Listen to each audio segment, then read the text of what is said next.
நீங்கள் பார்த்துக் கொண்டிருப்பது உங்கள் விஜய்.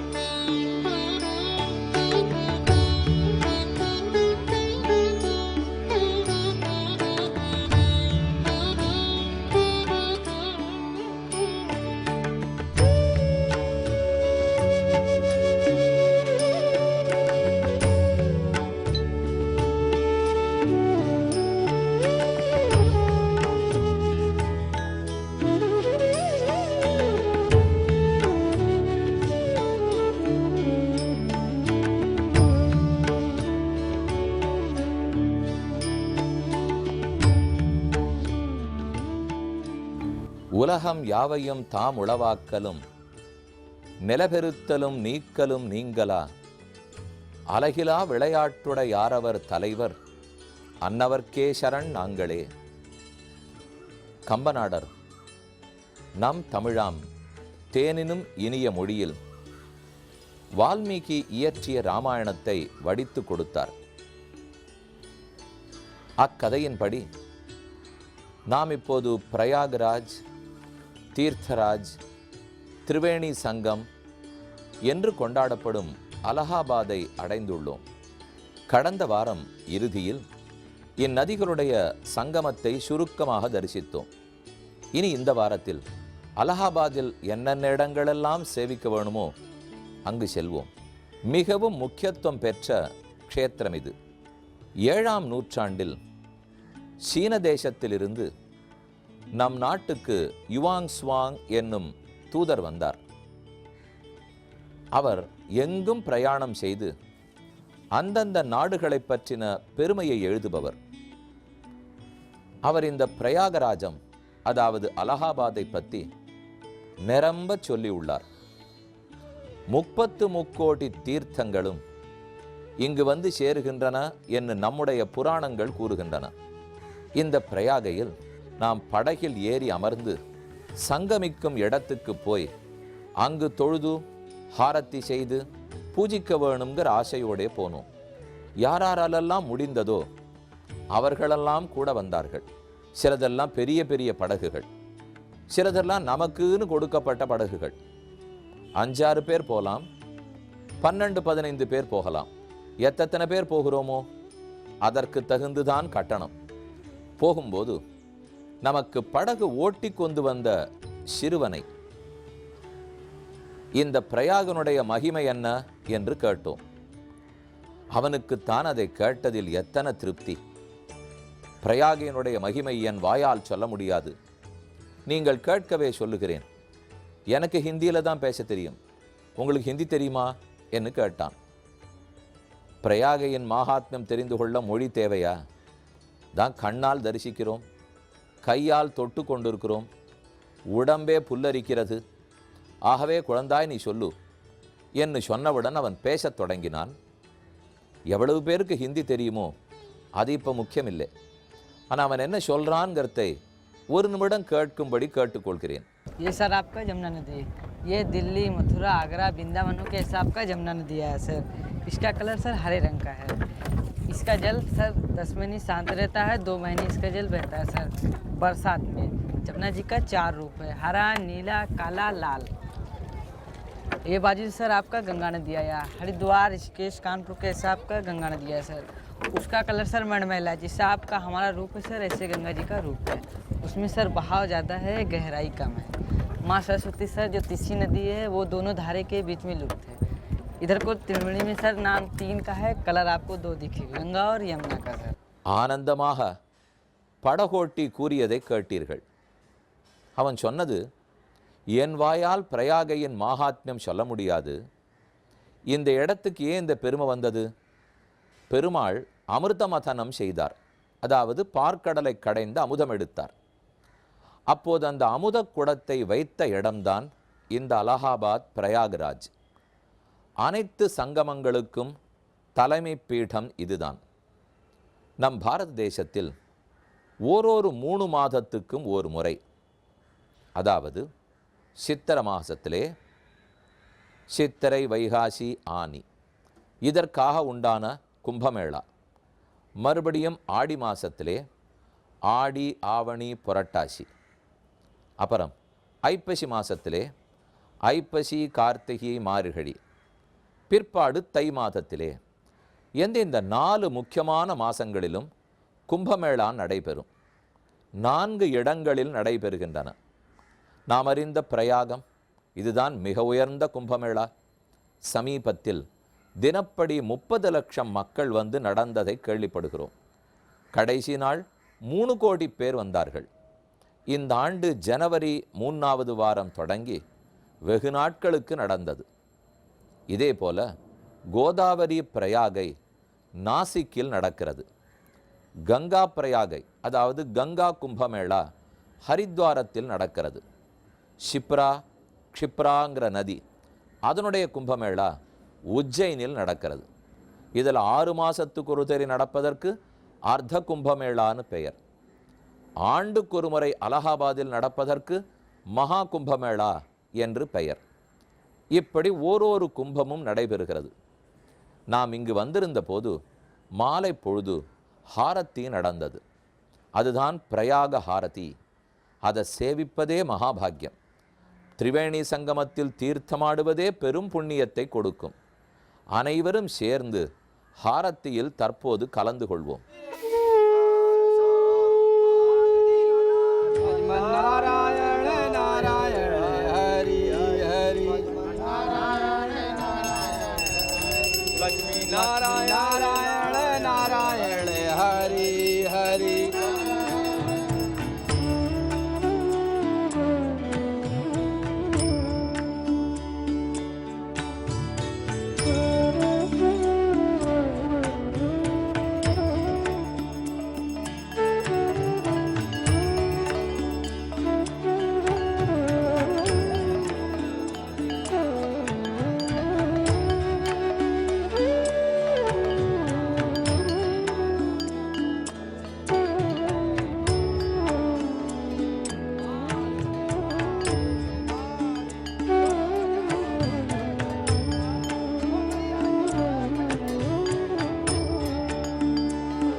இந்த மாதாவுக்கு திரிவேணி சங்கமத்துக்கு செய்யப்பட்ட ஹாரத்தியை சேவித்தோம். இதை போலிருக்கும் பல மகாத்மியங்கள். இங்கு ராமன் வந்திருந்தது, ஓர் நாள் தங்கியிருந்தது, பரத்வாஜாசிரமத்துக்கு போனது, இதெல்லாம் சரித்திர பாகமாக வால்மீகி ராமாயணத்திலே, கம்பராமாயணத்திலே, துளசிதாசருடைய ராமச்சரித்த மானசிலே தரிசிக்கலாம், பார்க்கலாம். ஆனால் எங்கிருந்தோ தேசம் விட்டு தேசம் வந்த ஒருத்தர் இங்கிருந்த ஓரொரு பெருமையும், சனாதன தர்மத்தை சேர்ந்திருக்கிற, ஹிந்து தர்மத்தை சேர்ந்திருக்கிற அனைவரும் எப்படியெல்லாம் இதை கொண்டாடுகிறார்கள் என்பதை ரொம்ப விளக்கமாக நிறைய டீட்டெயில்ஸோடே கொடுத்துள்ளார். இன்று அலகாபாத்துக்கு வந்தோம். திரிவேணி சங்கமத்தை கங்கை, யமுனை, மேற்கொண்டு அந்தர்வாகினியான சரஸ்வதி இவர்களெல்லாம் கூடுமிடத்துக்கு போனோம். அந்த இடத்தில் இறங்கி நீராடும் வாய்ப்பு கிடைத்தது. எல்லாருக்கும் பெரும் சந்தோஷம். என்ன, மாலை பொழுது சற்றே இருட்டி விட்டது. ஆனால் கொஞ்சம் பயம் மனசில் இருந்தாலும் தைரியத்தில் நிறைய பேர் இருக்கோம் என்பதற்காக போய் வந்தோம். நீராடி இனி நேர பரத்வாஜ ரிஷியை தரிசிக்க போவோம். இங்கிருந்த ஓரொரு பெருமையும் சனாதன ஒருத்தர் இங்கன தர்மத்தை சேர்ந்திருக்க. நீங்கள் பார்த்துக் கொண்டிருப்பது உங்கள் விஜய். ஸ்ரீராமனின் பாதையில் தொடருவோம். குகனுடைய படகில் ராமன் ஏறி அமர்ந்தார். படகு மெதுவே நகர்ந்தது. கங்கையை தாண்டி இக்கரையில் கொண்டு வந்து விட்டான் குகன். ராமனிடத்தே விடை பெற்று கொண்டு புறப்படுகிறான். பிரியா விடை. ராமனை போன்ற ஒருத்தரை பிரிந்து செல்ல யாருக்கு மனம் இருக்கும்? குஹ, கவலைப்படாதே, நான் திரும்ப வரும்போது உன்னுடைய இடத்துக்கு வருவேன். சிருங்கிபேரபுரத்துக்கு வந்து உன்னையும் சேர்த்து கொண்டுதான் அயோத்திக்கு செல்வேன். அதுவரை திரும்ப போ, அன்பு மாறாமல் இருக்கட்டும் என்று சொல்லி ராமன் அனுப்பித்தார். நமக்கும் ஸ்ருங்கிபேரபுரத்தை விட்டு வருவதற்கு அவ்வளவாக மனதில்லை. ஆனால் அடுத்த இடத்துக்கு போக வேண்டுமே. ஆகவே தற்போது அலகாபாத்தில் உள்ள பரத்வாஜ ஆசிரமத்தை அடைகிறோம். ராமனும் லக்ஷ்மணனும் சீதையும் பரத்வாஜ முனிவரை போய் வணங்கினார்கள். அவர் ராமனை வரவேற்றார். ராமா, உன் வரவு நல்வரவாகுக. எதற்காக வந்திருக்கிறாய்? அந்த கேள்விக்கு ராமன் பதில் கூறும்போதே நாம் பரத்வாஜ ஆசிரமத்தை அடைவோம். இன்று அலகாபாத் பிரயாகராஜில் மிக முக்கியமான இடத்தில், ஏன் நகரத்தினுடைய மைய பகுதியிலேயே பரத்வாஜ ஆசிரமம் உள்ளது. நாம் பெருந்தெருவில் இறங்க வேண்டும். இறங்கி நடந்து தான் போக வேண்டும். அதன் வாயிலுக்கு பஸ்ஸுகள் செல்லாது. ஏன்னா ரொம்ப பிஸி ஏரியா. அங்கே நிறைய பார்க்க வேண்டிய எக்ஸிபிஷன்ஸோ மியூசியம் இதெல்லாம் அந்த இடத்துல வைக்கப்பட்டிருக்கு. அதனால் நாம் இறங்கி எல்லாருமாக நடந்து சென்றோம். போனால் அவ்விடத்தில் நடு ஒரு பகுதி, அதில் பல ரிஷிகளுடைய பொம்மைகள் உள்ளன. அதிலே பரத்வாஜ மகரிஷியும் உள்ளார். பெருங்கோவிலாக எதுவும் இல்லை, ஆனால் புண்ணியமான பூமி. அங்கிருப்பவர்களிடத்தில் விசாரித்த போது அவர் அநேகமாக பிரயாகையின் கரையில் இருந்திருக்கலாம். பிற்பாடு அந்த இடம் மாற்றப்பட்டு இந்த இடத்தில் அவருடைய கோயில் எழுந்துருள பண்ணப்பட்டு இருக்கிறது. முன்னால் அவர் கரையில் கூட ஆசிரமம் வைத்திருக்கலாம். பரத்வாஜரை தரிசித்து கொண்டே அவர் யாருங்கிறத பற்றி சற்று தெரிந்து கொள்வோமா? ரிஷிகளுடைய வாழ்வும் வாக்கும் நமக்கு சிறந்த வழிகாட்டுதல்களாக இருக்கும். ரிஷிகள் எல்லாம் முனிவர், ரிஷி என்று பலவர்களாக அழைக்கப்படுகிறார்கள். ரிஷிகளில் ரிஷி, ராஜரிஷி, தேவரிஷி, அதாவது நாரதர் தேவரிஷின்னு சொல்லப்படுகிறார். ராஜரிஷி ஜனகரே ராஜரிஷின்னு சொல்லப்பட்டார். பிரம்ம ரிஷி வசிஷ்டாச்சாரியர் பிரம்ம ரிஷி. அதேதான் பட்டத்தை விஸ்வாமித்திரர் பெற ஆசைப்பட்டார். இதை போல பல முனிவர்கள் ரிஷிகள். ரிஷின்னு சொன்னால் மந்திர திரஷ்டா. யார் ஒருத்தர் மந்திரத்தை பிரத்யக்ஷமாக கண்டிருக்கிறாரோ அவரே ரிஷி. அவர் மந்திரத்தை உலக நன்மைக்காக பயன்படுத்துவார். பரத்வாஜர் யார்? பர என்றால் பரிக்கிறார், தாங்குகிறார் என்று பொருள். பரத்வாஜரே கூறுகிறார், எனக்கேன் பரத்வாஜர்னு பேர்? அழகான ஸ்லோகம் உள்ளது. பரே அசுதான், பரே தேவான், பரே த்விஜான், பரே ச பாரியாத் அவ்யாஜாத் பரத்வாஜோஸ்மி சோபனே. ஹே பெண்ணே, எனக்கு பரத்வாஜர்னு பேர். என்னால் நான் ஒத்தொத்தரையும் தரித்திருக்கிறேன், காத்திருக்கிறேன். நம்முடைய பிள்ளைகளையெல்லாம் காப்பேன், மனைவியை காப்பேன், அந்தணர்களை காப்பேன், வேதத்தை காத்து கொடுப்பேன். இவற்றை செய்வதற்காக என் உடலையே காப்பேன். இப்படி எல்லாத்தையும் பாரம் பாரம் பாரம் சுமக்க தயார், அனைத்தையும் பரிக்க தயார். அதனால தான் எனக்கு பரத்வாஜர் என்கிற பெயர் ஏற்பட்டதுன்னு அவரே கூறுகிறார். இவருடைய பிறவியே ரகசியம் வாய்ந்தது. பிரம்மாவுக்கு அங்கிரஸ் என்னும் ரிஷி பிறந்தார். அங்கிரஸுக்கு பிருகஸ்பதி பிறந்தார். பிருகஸ்பதிக்குத்தான் பரத்வாஜர் அவதரித்தார். பிருகஸ்பதி மமதா என்னும் பெண்ணை கல்யாணம் பண்ணி கொண்டார். அவர்களுக்குத்தான் பரத்வாஜர் பிறந்தார். இவர் வால்மீகி பகவானுடைய சீடராக இருந்திருக்கிறார். இந்த செய்தியை நாம் தொடங்கும் போதே பார்த்தோம். முதல்ல பிட்டூர், கான்பூருக்கு அருகே இருக்கும் பிட்டூர் வால்மீகி ஆசிரமத்துக்கு போயிருந்தோம். முதல் நிகழ்ச்சியை பற்றி கூறுகிறேன். அப்போது அருகில் தமசா என்னும் நதியை தரிசித்தோம். தமசா நதிக்குத்தான் பரத்வாஜராகிற சீடரை அழைத்து கொண்டு வால்மீகி போனார். நீராடினார்கள். எழுந்து வந்தபோது நேரே திரும்ப வராமல் அருகில் இருக்கும் சோலைக்குள் புகுந்தார்கள்.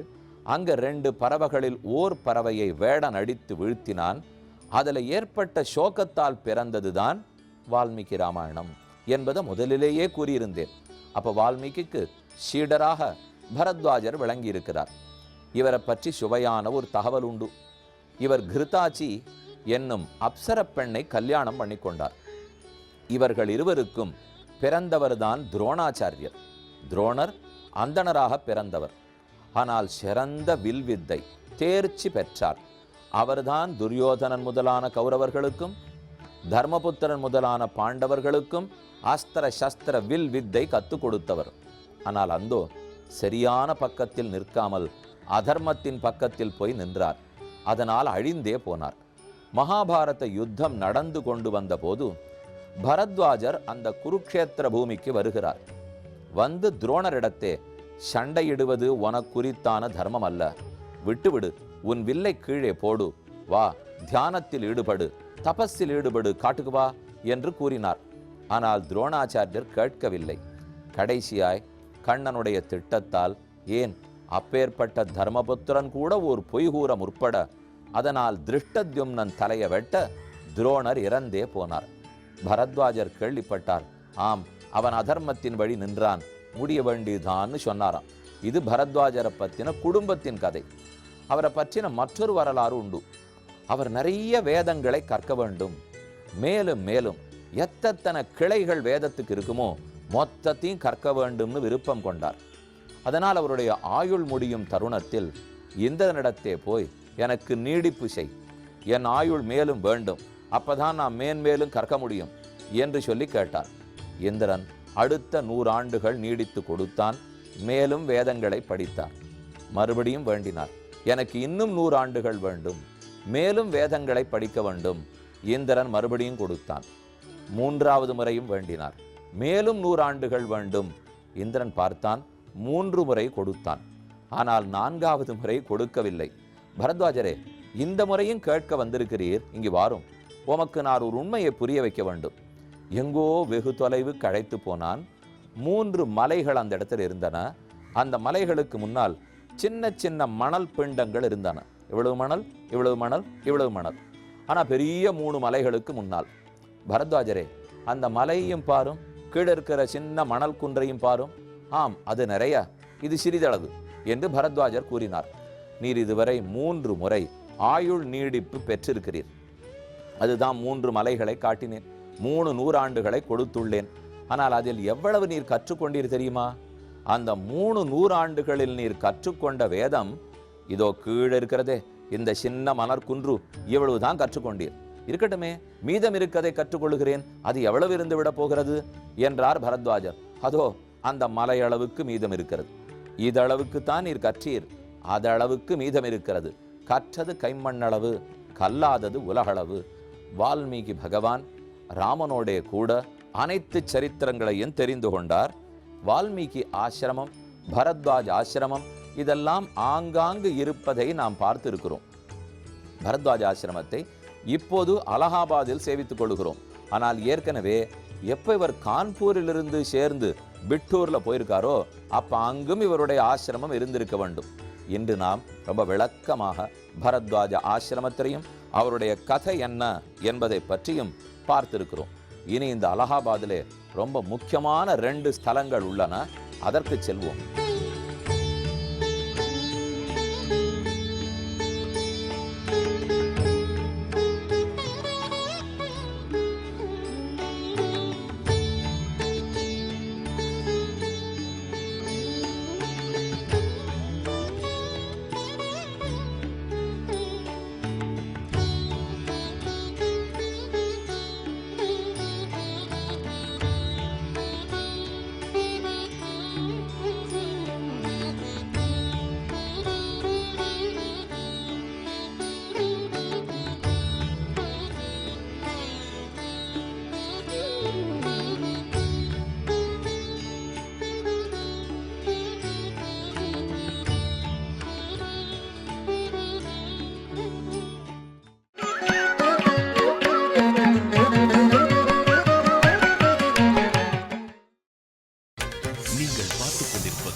உங்கள் விஜய். தர்மோ ரக்ஷதி ரக்ஷிதா என்று சொல்லுவார்கள். தர்மத்தை நாம் காக்க வேண்டும். பதிலுக்கு தர்மம் நம்மை காப்பாற்றும். யாத்திரை செல்வது தர்மத்தின் ஒரு வகை. நாம் செய்த பாபங்களுக்கு பிராயச்சித்தம் தேடும்போது அதில் யாத்திரையும் ஒரு முறையாகிறது. பாரத தேசம் முழுவதும் எத்தனையோ புண்ணிய க்ஷேத்திரங்களை பகவான் ஏற்படுத்தி வைத்துள்ளார். இவையெல்லாம் எதற்காக? புராதனமாக இவை உள்ளனவே. பக்தர்கள் அங்கு சென்று அவ்விடத்தில் இருக்கும் புண்ணிய நீரில் நீராடி முக்கியமான இடத்தில் தர்ப்பணம் செய்ய வேண்டும். நாம யாத்திரையில் போகும்போதே எல்லாரிடத்திலையும் சொல்லி கூட்டின போது தான் வழக்கம். நம் தாயார் தகப்பனார் திதியின் போது பண்ண வேண்டியதில்லை. எப்போது ஒரு புண்ணிய க்ஷேத்திரத்தை பார்த்தாலும் அல்லது புண்ணிய நதி தண்ணீர் ஆகியவற்றை கண்டால் அவ்விடத்திலேயே நாம் தர்ப்பணம் செய்ய வேண்டும். 8 எள்ளை எடுத்து தானம் கொடுத்தால் அதன் மகாத்மியம் சொல்லனாது. அதுவும் முக்கியமான கட்டங்களில் எந்தெந்த இடத்துல புண்ணிய கட்டங்கள் தீர்த்தங்கள் இருக்கின்றனவோ அந்த இடத்துல போய் நாம் தானம் பண்ணோம்னால் அது எத்தனையோ தலைமுறைக்கு புண்ணியம் சேர்க்கும். நம்மள பல பேருக்கு பித்ருசாபம்ங்கிற பயம் இருக்கும். எப்போது ஜாதகத்தை எடுத்து பார்த்தாலும் ஏதான ஆபத்து, கல்யாணம் தட்டி போகிறது, ஆரோக்கிய கேடு இருக்கிறது, பித்ருசாபம் இருக்கு என்று சொல்லுவார்கள். இது உங்களிடத்துல ஒரு வேண்டுகோள். நமக்கு எந்த பித்திருக்கள் சாபம் போட்டிருக்கா, எப்போ சாபம் இட்டார்கள், எந்த மாதிரி சாபத்தில் நாம் துன்பப்படுறோம், அதுக்கு பிராயசித்தம் என்ன, இதெல்லாம் நமக்கு தெரியாது இல்லையா? அதனால யாத்திரைக்கு இப்போ 600 பேர் போகிறோம்னு வச்சுக்கோங்க. எல்லாருக்கும் அப்பா இருந்திருப்பார், அம்மா இருந்திருப்பார், தாத்தா, கொள்ளு தாத்தா, எள்ளு பாட்டி எல்லாரும் இருந்திருப்பார்கள். அப்போ ஒரே வழி பொதுவான பிராயச்சித்தம் செய்வது. பாரதத்திலேயாகட்டும் மற்ற இடத்துலையும் எதுக்கு பொது பிராயச்சித்தம் என்று சொல்லப்பட்டுள்ளது. தனி பிராயச்சித்தம் உண்டு, அதை செய்ய முடிந்தவர்கள் செய்யலாம். ஆனால் நமக்கு அந்த தனித்தனி தெரிஞ்சுக்கிறதுக்கோ பண்ணுறதுக்கோ வாய்ப்பில்லை பாருங்க. அந்த அளவுக்கு நமக்கு சக்தியும் இல்லை, நேரமும் இல்லை. அப்போ எதெல்லாம் பொதுவான பிராயச்சித்தம்னால், ஒன்று தீர்த்த யாத்திரை போவது, பிண்ட பிரதானம் பித்திருக்களுக்கு தர்ப்பணம் செய்வது, நாம சங்கீர்த்தனம் பண்ணுவது, தானம் கொடுப்பது, உபவாசம் இருப்பது, ஆத்ம ஞானத்தில் ஈடுபடுவது, இதெல்லாம் பொதுவான பிராயச்சித்தம். அதனால தான் தீர்த்த யாத்திரை போகிறோம்னாலே தர்ப்பணம் பண்ணிட்டோம்னால் பல பித்ரு சாபங்களுக்கு அது பிராயச்சித்தம் ஆகிடும். இல்லைன்னா தனித்தனியாக எப்போ தேடி நம்மால் தெரிஞ்சுன்னு வர முடியும் சொல்லுங்க? அந்த மொத்த சாபத்தையும் பெருமாள் திருவடியில் இட்டு அதிலேருந்து விமோச்சனம் பெற வேண்டிதான். அதை போல இப்போ அலகாபாத் ரொம்ப புண்ணியமான க்ஷேத்திரம். இங்கே பாத்தாள்புரி என்னுமிடம் சன்னிதானம் உள்ளது. அந்த கோயிலுக்குள்ளே அக்ஷயவட்டம் என்ன 4 யுகத்திலும் அழியாத மரம் உள்ளது. இந்த இடத்துக்கு வந்துதான் தன்னுடைய தந்தையை நினைத்தான் ராமன். அப்போ நமக்கு தோணும், இங்கே இருக்கிறவர் சொல்கிற கதையை முதல்ல சொல்கிறேன், அப்புறம் உங்களுக்கு சந்தேகம் வரும். ராமன் இங்கு வந்தார், தன்னுடைய மரித்த தந்தைக்காக இந்த இடத்தில் தர்ப்பணம் செய்தார் என்று கூறுகிறார்கள். எப்போ செய்திருப்பார்? இப்போ வரும்போது. நாம் போகிற யாத்திரையிலன்னு சொல்லியிருந்தால் இன்னும் ராமனுக்கு அப்பா போனதே தெரியாது. ஏன்னா இனிமே சித்திரக்கூடத்துக்கு போனப்புறம் பரதன் வந்து கதை சொல்லித்தானே தெரியும். அதனால் இப்போ போகும்போது தர்ப்பணம் செய்திருக்க முடியாது, திரும்ப வரும்போது செய்திருக்கலாம். ராமராவண சண்டை முடிந்து சீதையும் அடைத்து கொண்டு திரும்ப இதே அலகாபாத் 2வது முறை ராமன் வருகிறார். ஆக ராம அனுயாத்திரையில் 2 முறை வரும் இதே அலகாபாத் பரத்வாஜ ஆசிரமம். அப்போ வரும்போது தந்தையார் மரித்தது தெரியுமே, அதனால் அவருக்கு பிண்ட பிரதானம் பண்ணியிருப்பார். அவர் பிண்டதானம் பண்ணின இடம்தான் அக்ஷயவட்டம்னு இன்னும் சொல்லப்படுறது. இதோ பாத்தாள்புரி. இதனுடைய மரம் நீண்ட மரம், மரத்தின் கீழ் வேர் பூமிக்கும் கீழே உள்ளது. பூமிக்கு மேல் புறத்தில் மரம் மட்டும்தான் காட்சி அளிக்கிறது. இந்த மொத்த கோயிலுமே இப்போது ஓரிடத்தில் உள்ளது, கீழ் நோக்கி உள்ளது. ஆனால் இதெல்லாம் இதற்கு மேல் தான் இருந்ததாம். சில மன்னர்கள் வாழ்ந்த காலத்தே தேவை ஏற்பட அதனால் தான் இதை கீழ் அனுப்பிச்சார்கள் என்று உள்ளூர்வாசிகள் கூறுகிறார்கள். இந்த இடத்துல பார்த்தாலே ரொம்ப ஆச்சரியமா இருக்கு. நிஜமா யார் போயிருந்தாலும் கொஞ்ச நேரம் செலவழித்து இந்த இடத்துல என்ன இருக்குன்னு நாம பார்க்க வேண்டும். பிரயாகுங்கிறமே யாக், யாகம் தேவ பூஜான்னு அர்த்தம், பித்ரு பூஜான்னு பொருள். ஆக யாகம் பண்ண வேண்டும், தேவர்களுக்கு பூஜை, பித்திருக்களுக்கு பூஜை, அதை பண்ணுவதற்குத்தான் இந்த இடமே உள்ளது. இந்த அக்ஷயவட்டம்னு சொல்றது தச அஸ்வமேத காட் என்று தள்ளி ஒரு இடம் அதற்கருகே உள்ளது. 10 அஸ்வமேதங்கள் இந்த இடத்துல நடக்கப்பட்டிருக்கு. அப்பேற்பட்ட யஜ்யம் பண்ணது. நாம போய் இந்த அக்ஷயவட்டத்தினுடைய பிண்ட பிரதானம் பண்ணிட்டோம்னால் 10 அஸ்வமேத யாகம் பண்ணின பலம் அந்த அளவுக்கு நம்முடைய பாபங்களெல்லாம் தொலைந்து போகுமா. அக்ஷயன்னு சொன்னால் அழியாதான்னு அர்த்தம். 4 யுகங்கள் முடியும் போதும் இது மட்டும் அழியாமல் இருக்குமா. ராமனே இதனுடைய அடிவாரத்தில் தான் பிண்ட பிரதானம் கொடுத்திருக்கிறார். இதற்கு 2 கிளைகள் உள்ளன. ஒன்று பிதாசாகை, மற்றொன்று மாத்ருசாகை. பித்ருசாகை, மாத்ருசாகை. அப்பா பக்கத்துக்கு ஒரு கிளை, அம்மா பக்கத்துக்கு மற்றொரு கிளை. இந்த 2 கிளையில நம் தாய் தந்தையருக்காக அதன் அடிவாரத்தில் தான் பிண்ட பிரதானம் கொடுக்கிறோம். இந்த இடத்தில் என்ன தானம் கொடுத்தாலும் அது அக்ஷயமான பலத்தை கொடுக்கும். இந்த கரையில நம்ம தானம் கொடுத்துட்டு முதல்ல நீராட வேண்டும். நீராடி இங்கே வந்து வணங்கி தானம் கொடுக்க வேண்டும். பித்ரு தர்ப்பணம் பண்ண வேண்டும். அப்புறம் நம்முடைய தலையை இந்த மரத்தினுடைய கிளையோடு அதனுடைய வேரோடு ஒட்டி கொண்டு கீழே விழுந்து வணங்க வேண்டும். அப்படின்னால் நம் சரீரத்தோடு சேர்ந்திருக்கிற அழுக்குகள், வியாதிகள், நம் மனசில் இருக்கக்கூடிய அழுக்கு, அகங்காரம், மமகாரம், காமம், குரோதம், வெறுப்பு, விருப்பம், இது இத்தனையும் தொலைந்து ஆத்மாவோட ஒட்டின்னு இருக்கிற பாப்பங்கள் இது இத்தனையுமே தொலையுமாம். ராமன் இந்த இடத்துக்கு வந்தபோது முதல்ல இங்கே அலகாபாத்தில் பிண்ட பிரதானம் பண்ணார். அடுத்து வாரணாசியில் பிண்ட பிரதானம், காசியிலே. மூணாவது தான் கயைக்கு போய் பிண்ட பிரதானம். இப்படி 3 இடத்துல ராமனே பண்ணியிருக்கிறார். இதை குறித்து ஒரு தோஹா ஸ்லோகம் சொல்லப்படுகிறது. சலே மனு பிரயாகு அக்ஷயவட்டு தரிசன் திரிவேணி பாத கரணி மாதா பிதா கே தர்ப்பணு கருக்கே பூர்ண கரோ அப்பனி கர்ஜி. கர்ஜுன்னா கடன் இல்லையோ, உன்னுடைய கடனை தீத்துக்கோ மனசே. 3 இடத்துல நெஞ்சை தெளித்து, அதாவது முதலிலே இங்கே அக்ஷய வட்டத்துல கொடு, அடுத்தது போய் வாரணாசியிலே காசியில கொடு, பெரிய கங்கை ஓடுறது அங்கே, 3வது கயையில போய் அங்க இருக்கிற அக்ஷய வட்டத்துல கொடு, அங்க பால்குனிங்கிற நதி ஓடுகிறது. இந்த 3 இடத்துலையும் கொடுத்து உன்னுடைய கடனை தீர்த்துக்கொள்.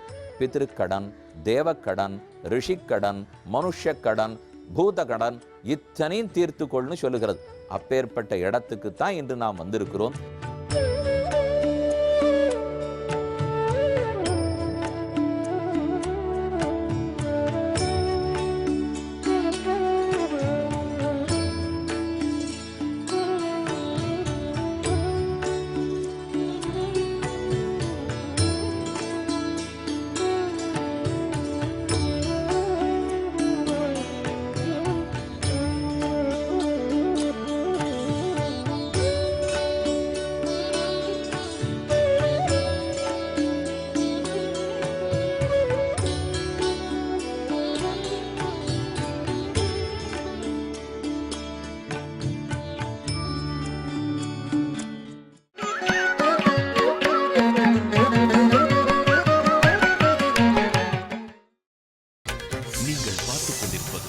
உங்கள் விஜய். ஸ்ரீராமனின் பாதையில் அலகாபாத்தில் உள்ளோம். நாள் முழுக்க இந்த இடத்துல பார்க்க வேண்டிய இடங்கள் பல உள்ளன. நாம் ஸ்ருங்கிபேரத்திலேருந்து புறப்பட்டு இங்கு வந்து சேரும்போது மாலை பொழுது ஆகிவிட்டது. ஆனால் எப்படியோ அவசர கதியில் அன்று மாலைக்குள் பார்க்க முடிந்ததெல்லாம் பார்க்க வேண்டும் என்று வேக வேகமாக போனோம். யாத்திரிகளுக்கு கூட சற்றே கோபம்தான். வர வேண்டியது மத்தியானமே வந்திருக்க வேண்டும். நீங்கள் நேரம் கழித்து எங்களை அழைத்து வந்து இப்போது சீக்கிரம் சீக்கிரம்னு சொன்னால், அது நம்ம ஒரு பஸ்ஸுனுடைய வாலண்டியரும் போலாம் அப்படின்னாலே யாத்திரிகாலுக்கு கோபம் வந்துடும். ஆனால் கடைசியில் போன இடத்துல லேட் ஆக்கியிருக்கிறது தான் அவர்கள் தான் ஆக்கியிருப்பா. நேரமாக்கினது ஆக்கிவிட்டு ஆனால் சீக்கிரமாக வந்திருக்க வேண்டாமாண்ணா. விருப்பம் வேற என்ன, இதில் கோவித்து கொள்வதற்கு ஏதுமில்லை. ஒரு இடத்தையும் ரொம்ப நேரம் பார்க்கணும்னு ஆசை. ஆனால் அந்த இடத்துக்கு போகிறதுக்கு மனசு விட்டு போகிறதுக்கு மனசு இல்லை. புது இடத்துக்கு சீக்கிரம் போனால் தான் அந்த இடத்த நிறையா பார்க்க முடியும். அப்போ எல்லாருக்கும் ஒன்று தோணும், ஏன் இது 21 நாள் தான் போகணுமா? எல்லா இடம் மெதுவாக போயிருந்தா இன்னொரு 4 நாள் கூட்டியிருக்கலாமே, 25 நாட்களாக வைத்திருந்தால் வரலாமே நாள். ஆனால் முதல்ல 25 நாள்னு அனௌன்ஸ் பண்ணால் அதில் நடுவில் இருக்கிற சனி ஞாயிறு லீவு நாள்லாம் கணக்கு பண்ணிவிட்டு, ஓ இது 5 வாரம் வருதே, 4 வாரம் வருதே, அத்தனை நாள்லாம் லீவ் பட முடியாது இல்லையா, போகவே முடியாது என்ன சொல்லுவார்கள். அதனால் அந்த யாத்திரை ஆரம்பிக்கச்சேவே நாங்கள் ஒரு கணக்கு போட்டுக்கிறது. தொடங்கும் போது ஒரு வெள்ளிக்கிழமை சாயங்காலம் கிளம்பிடுவோம். அப்போ அந்த சனி ஞாயிறு வந்துவிடும். திங்கக்கிழமை கார்த்தாலையாக திரும்பி வருவோம். அப்போ அந்த சனி ஞாயிறும் கிடச்சிடும். நடுவில் இருக்கிற 2 வாரம் மட்டும் நீங்கள் லீவ் போட்டுங்க. அப்போ இது 5 10 நாள் ஆச்சு. அது ஒரு 6 நாள் கிடைக்கும். 16 நாள் யாத்திரைனா இப்படி போயிடலாம். இல்லை இன்னும் ஒரு வாரம் கூட்டிக்கணும்னா ஒரு வாரம் கூட்ட வேண்டும்.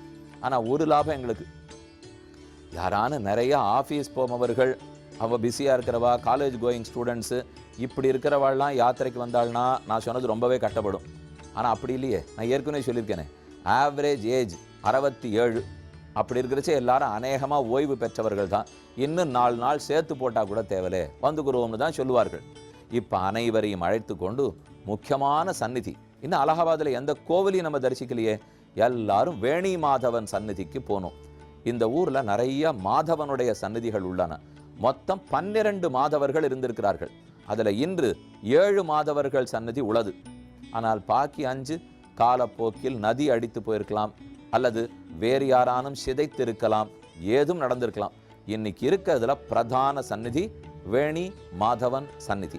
வேணின்னா தெரியுமே, திரிவேணி, நாச்சியார் மகாலட்சுமி தாயாருடைய மூன்று பின்னல்கள் தான் மூன்று வேணி. பின்னலைத்தான் வேணின்னு சொல்றது. கங்கா யமுனா சரஸ்வதி 3 வேணி. இந்த வேணியை காத்து கொண்டு கரையில் இருப்பவர் தான் வேணி மாதவர். இதோ வேணி மாதவன் சன்னதி. சங்கமத்தினுடைய வடக்கே செல்ல வேண்டும். கங்கை ஓடுகிறாள். அந்த கங்கைக்கு மேற்கே இருக்கக்கூடியதுதான் வேணி மாதவனுடைய சன்னதி. இந்த ஊருக்கே பிரதானமான தேவதை இவரே. தாரா கங்கா என்கிற இடம் அருகிலே உள்ளது. மாதவன் மாதவன்கிற சொல்லுக்கு பொருள் முக்கியம். ராமனே மாதவன் தான். மா என்றால் வித்யா, கல்வி, உபாசனம் என்று பல பொருள்கள் உண்டு. தவஹா என்றால் சுவாமி. மாதவஹான்னு சொன்னால் கல்விக்கெல்லாம் அதிபதி, கல்வியெல்லாம் கொடுப்பவன், இது ஒரு பொருள். அடுத்து மாதவஹான்னு சொன்னால் மகாலட்சுமி தாயார். தவஹா சுவாமி, மகாலட்சுமிக்கு சுவாமி, ஸ்ரீயப்பதி திருமால், திருமகள் கேழ்வன் என்றெல்லாம் கொள்ளலாம். அதனால் மக்களுக்கெல்லாம் மாதவ பெருமாள் சன்னதிக்கு வந்த உடனே ரொம்ப திருப்தி. மாதவன் பேர் சொல்லுவதே ஓத்தின் சுருக்கு என்ன ஆழ்வாருடைய பாசுரம். ஓத்தின் பொருள் முடிவும் அதுவே. வேதங்கள் எல்லாம் சேர்த்து என்ன அர்த்தம் சொல்லியிருக்கு? பகவானை பற்று, அவரேதான் வழி, அவரை அடைந்து தொண்டு புரிவதுதான் சிறந்த புருஷார்த்தம் வேதங்கள் கூறும். அவர் எங்கோ இருக்கிறார், நாம் எத்தனையோ தாழ்ந்தவர்கள். அப்ப பெருமானை சுலபத்தில் அடைய முடியுமா? ஏதான வழி வேண்டாமா? அப்ப ஒன்று செய். மாதவன் என்னென்னு ஓத வல்லீரேல் தீதொன்னு மடையா ஏதம் ஷாராவே. மாதவன் சொன்னால் வாயால் சொல்லு, மனசால நினைத்து கூட சொல்லணும் இல்லை. மாதவன் என்னென்னு ஓத வல்லீரேல், வாயால் சொன்னால் கூட போதும், தீது அடையாது.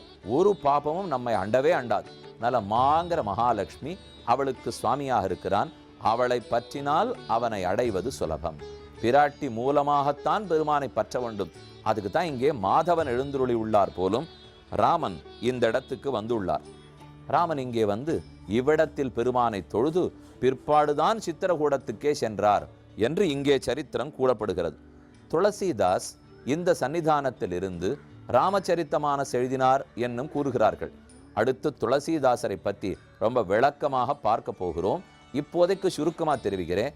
துளசிதாசரும் இங்கு வணங்கியிருக்கார், ராமனே வணங்கியிருக்கிறார். அப்ப இந்த மாதவ பெருமாள் எவ்வளவு நாளாக இருக்க வேண்டும்? இவரோடு கூடிய பிரயாகையின் பெருமையை துளசிதாசர் கூறுகிறார். கோ கஹி சகே பிரயாக பிரபாவ் கலுஷு குஞ்சு குஞ்சு நிகராவ். கோ கஹி சகே, யாரால்தான் இந்த பிரயாகையின் பிரபாவத்தை சொல்ல முடியும்? ஆராலும் இயலாது.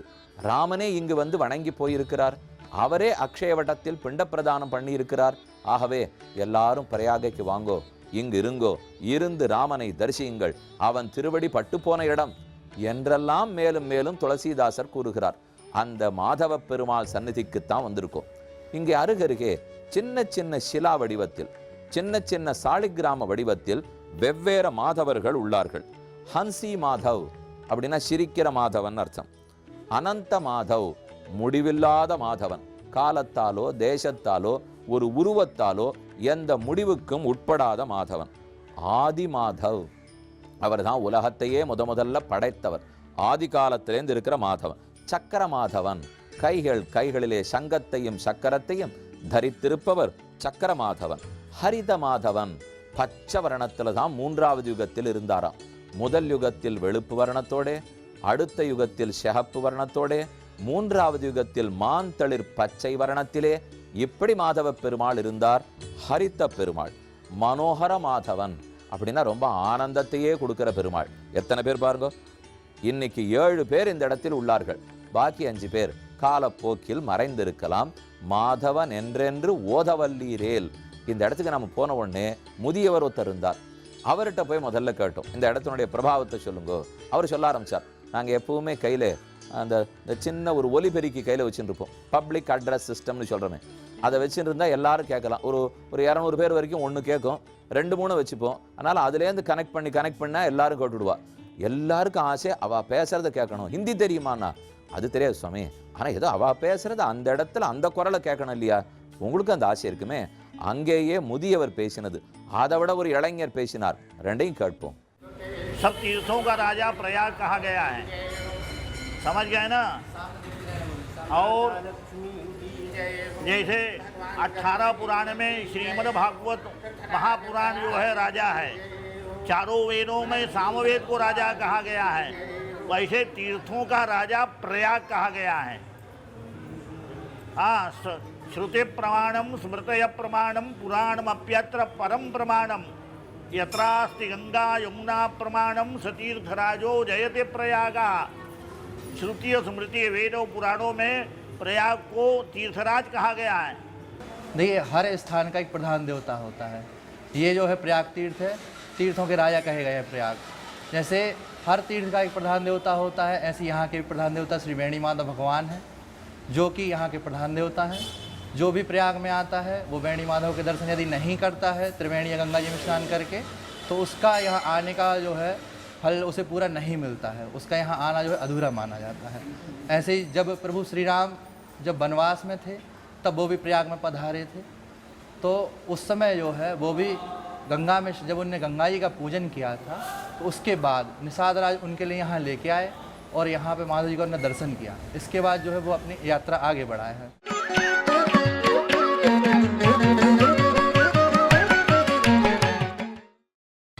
நீங்கள் பார்த்துக் கொண்டிருப்பது உங்கள் விஜய். ஸ்ரீ ராமனின் பாதையில் அலகாபாத் பிரயாகராஜை விட்டு புறப்படும் தருணம் வந்துவிட்டது. ராமன் பரத்வாஜரிடத்தை விடை பெற்றுக் கொண்டான். நான் இனி மீதமுள்ள ஆண்டுகளை கழிக்க வேண்டும், 14 ஆண்டுகள் தள்ள வேண்டும். நாம் தபஸ்வியாக வாழ்வதற்கு எது சிறந்த இடம் என்று ராமன் கேட்டார். பரத்வாஜர் கூறினார், ராமா, நான் உனக்கு வழி சொல்லுகிறேன். இங்கிருந்து யமுனை ஆற்றங்கரைக்கு போ, யமுனையை தாண்டி சிறிது தூரம் நட. குபேரனுடைய பட்டணத்தை போன்ற, அவனுடைய தோட்டத்தை போன்ற இயற்கை எழிலோடு இருக்கும் சித்திரக்கூட்டம் வரும். அது மந்தாகினி நதிக்கரையில் உள்ளது. நீ சித்திரக்கூடத்துக்கு போ. அங்கு பல ரிஷிகள் அந்த மலைக்குள்ளே இருந்து தவம் புரிகிறார்கள். நீயும் அவர்களிடத்திலே பல நல்ல கருத்துக்களை கேட்டு சத்சங்கத்தில் வாழலாம். பரத்வாஜர் ராமனுக்கு நீ சத்சங்கத்தில் இருக்கணும்னு சொல்லி அனுப்புறார். இதுலேருந்து நாம் என்ன புரிஞ்சுக்கணும்? நல்லார்கள் மத்தியத்தில் இருந்தால், பக்திமான்களுக்கு நடுவில் இருந்தால் தான் நம்ம கண்ட இடத்துக்கு மனம் அப்படி காடு பாயாமல் இருக்கும். இல்லைன்னா மனம் அலபாயறதுன்னு சொல்கிறோம் இல்லையா, அதை ஒரு கட்டுக்குள்ளே கொண்டு வர்றதுக்கு தான் சத்சங்கம் தேவை. ராமனுடைய மனம் அலபாயாது. ஆனால் அவருக்கு பரத்வாஜர் சொல்லி அனுப்புகிறார், சத்சங்கத்தில் இரு, நல்ல புண்ணிய நதிக்கரையில் வாழ்வாய். சித்திரக்கூட்ட மலம்ங்கிறது காமதகிரி, அந்த மலை அப்படின்னு வழங்கப்படுகிறது. நீ பிரார்த்தித்தது வேண்டியதையெல்லாம் கொடுக்கக்கூடியது. ராமா போ, அந்த இடத்துல போய் சுகமா இரு. 14 ஆண்டுகளை கழி, திரும்பி வரும்போது என்னிடத்தில் சொல்லிப்போ. இதான் பரத்வாஜருடைய ஆணை. பரத்வாஜஸ சாசனாத்னு சொல்லுவார்கள், விஸ்வாமித்திரச வச்சனாத். விஸ்வாமித்திரர் சொன்னார்னு கேட்பார், வசிஷ்டர் சொன்னாலும் கேட்பார், பரத்வாஜர் சொன்னாலும் கேட்பார். திரும்ப ராமன் யுத்தம் முடிந்து இங்கு வரும்போது பரத்வாஜர் ஒரு நாள் தங்கி போன்னு கூறினார். இதை ராமன் எதிர்பார்க்கவே இல்லை. நேர போனா சரியா 14 வருஷம் முடிஞ்சு போயிடும். அப்பதான் பரதனை காப்பாற்ற முடியும். இல்லைன்னா அவர் நெருப்பு மூட்டி குதிச்சிருவார். இத்தனை நிர்பந்தம் இருக்கிறச்சே பரத்வாஜர் ஒரு நாள் தங்குனார். ராமனால மறுபேச்சு பேச முடியல, தங்கினார். அந்த இடம் தான் இந்த இடம். இப்போ இங்கே பரத்வாஜர் வழிகாட்டி விட்டார். அங்கிருந்து ராமன் புறப்படுகிறார். நாமும் புறப்படுவோம். புறப்பட்டு யமுனைக்கரை ஓரத்துக்கு வர வேண்டும். சுழித்து கொண்டு யமுனையாறு ஓடுகிறாள். நாம் எல்லா பஸ்ஸஸும் கிளம்பி இந்த இடத்த எந்த பிரிட்ஜு கிட்டே ராமன் தாண்டினாரோ, நாம் ஒரு பெரிய பிரிட்ஜு தாண்டுவோம். அது தாண்டினா ஒரு பக்கத்தில் பார்க்கச்சே யமுனை ரொம்ப ஆழமாக ஓடிக்கொண்டிருக்கும். அங்கே இறங்கிலாம் கிட்டக்கே போக முடியாது. அதுக்கப்புறம் தாண்டினால் ராமன் எங்கே யமுனையை தாண்டினார்ங்கிற இடம் வருகிறது. அந்த இடத்துக்கு போனோம்னா ஒரு பிஸி மார்க்கெட் பிளேஸை தாண்டி தான் உள்ளே போகணும். இருந்தாலும் கஷ்டப்பட்டு தான் உள்ளே போகணும். போனால் ரொம்ப பேர் நிற்கிறதுக்கெல்லாம் இடம் கிடையாது. ஏன்னா இன்றைக்கி அது அந்த மாதிரி ரொம்ப சுருக்கமாக போயிடுது. அன்னைக்கு அந்த இடத்துல தான் ராமன் தாண்டியிருக்கார். ஒரு சின்ன பரிசில் ஓடத்தை லக்ஷ்மணன் ஏற்படுத்தினார். அதில் முதல்ல சீதையை நிறுத்திட்டு, அப்புறம் ராமன் ஏறி, அப்புறம் லக்ஷ்மணன் ஏறி யமுனை ஆற்றை கடந்து இந்த பக்கம் வந்துட்டார்கள்.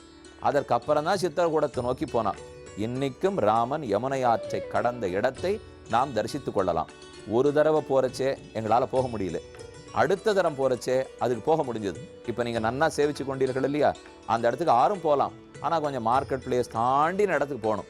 யமுனை ஆறு ஓடி வரும் இடம். மேலே கங்கை ஓடுகிறாள், கீழே யமுனை ஓடுகிறாள். இந்த 2 பேரும் போய் கலக்கிறது தான் அலகாபாத். ஆனால் நம்ம இப்போ அலகாபாத்லேருந்து தென்மேற்கு திசையில் கீழே வரும். வந்தால் மறுபடியும் யமுனை வரும் அல்லவா.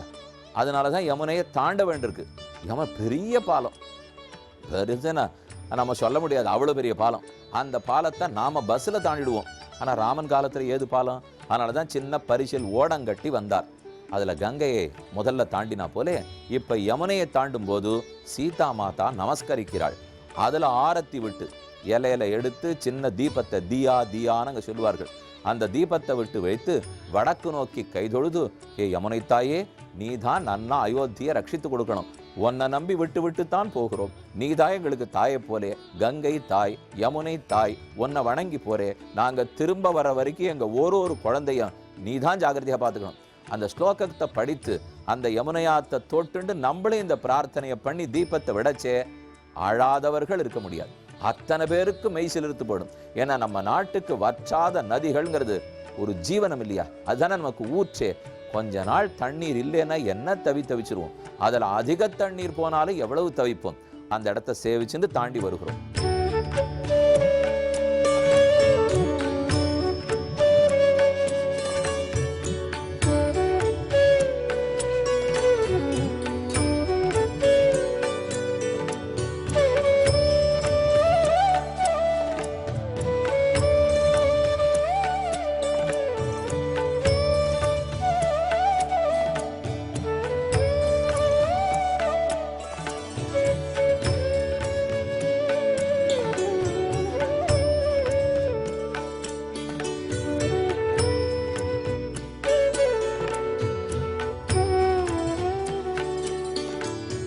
சித்திரகூடத்துக்கு போவதற்கு முன்னால் துளசிதாசருடைய ஆசிரமம் உள்ளது.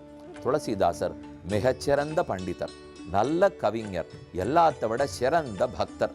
அந்த ஆசிரம கோவில் ஒன்று இருக்கு, ஆசிரமம் ஒன்று இருக்கு. அங்கே இன்னும் துளசிதாசர் கைப்பட எழுதியிருக்கக்கூடிய அவருடைய கையெழுத்து பிரதிகள், தாளபத்திரம்னு சொல்ற ஓலைச்சுவடிகள், அது அத்தனையும் இன்றும் வைத்து பாதுகாத்து வருகிறார்கள். இவர் 1532 பிறந்ததாகவோ அல்லது 1589 பிறந்ததாகவோ கூறப்படுகிறது. இவர் கடைசியாய் 1623 வரை வாழ்ந்தார். இவரை பற்றி எத்தனையோ சித்திரங்கள்லாம் உண்டு. பார்ப்பதற்கே மிக அழகியவராக இருப்பார். இவர் ராஜ்பூர், உத்தரப்பிரதேசில் இருக்கு இன்னைக்கு. அந்த ராஜ்பூரில் தான் பிறந்தவர்.